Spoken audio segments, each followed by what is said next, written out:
Okay, let's take another example from the jazz exercises. A little bit further on in the package, the exercises that make use of a B-flat turnaround. This B-flat turnaround is basically a chord sequence that consists of B-flat major,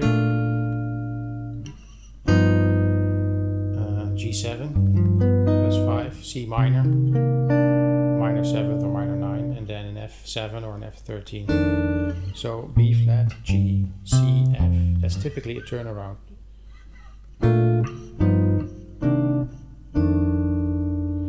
And you can play all kinds of variations on these chords, but the basic is B flat, G, C, F. So now I'm not going to use the backing track from the jazz exercises. You can find that in the package. I'm just going to play my own accompaniment here. First playing a bass line for this B-flat turnaround.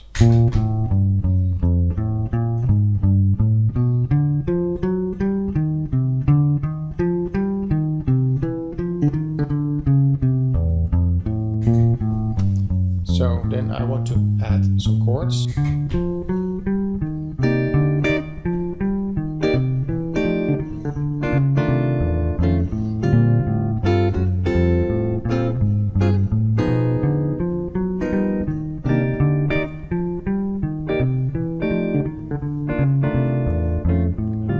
And let's then have a look at the very first phrases in the exercises.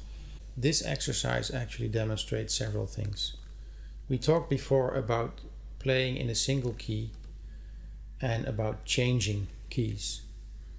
Now this is sort of a in-between case with a turnaround.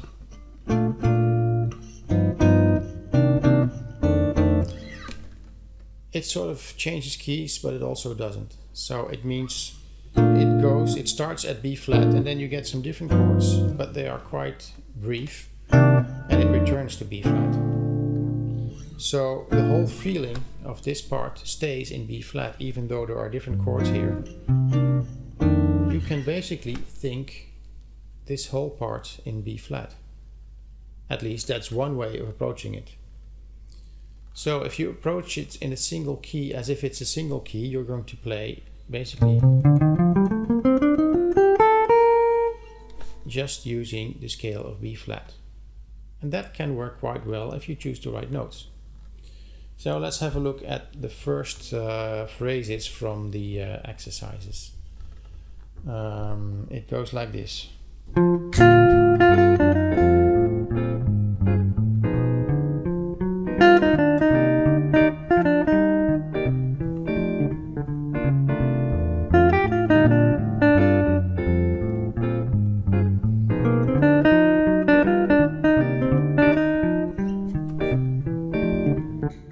So you see it uses very simple phrases.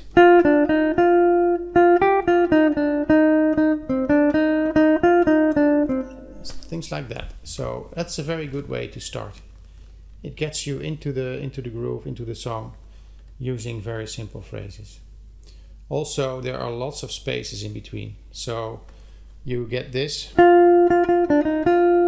then you get 1.5 bars of silence, and then you get,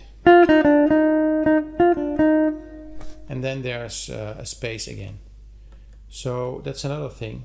When you start, don't crowd it with notes.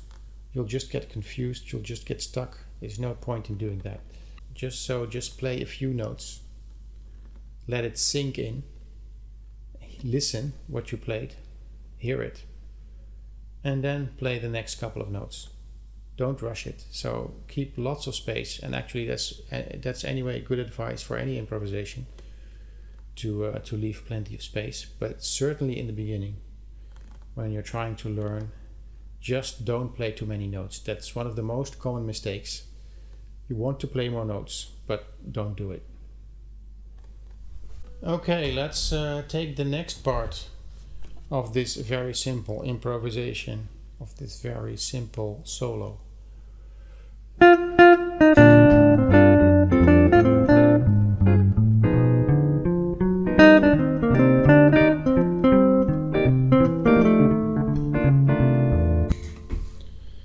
So it stays well in the key of B flat.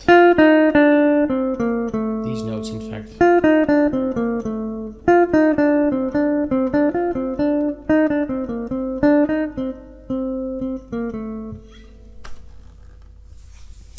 So that demonstrates how you can play this whole turnaround with its 4 different chords, but just keep playing in B flat. Now, you don't have to do that. Of course, you can play a lot more. Once you get comfortable with playing the notes from the scale, you can think about other notes and other scales that you could use in this chord progression. So, for instance, if you go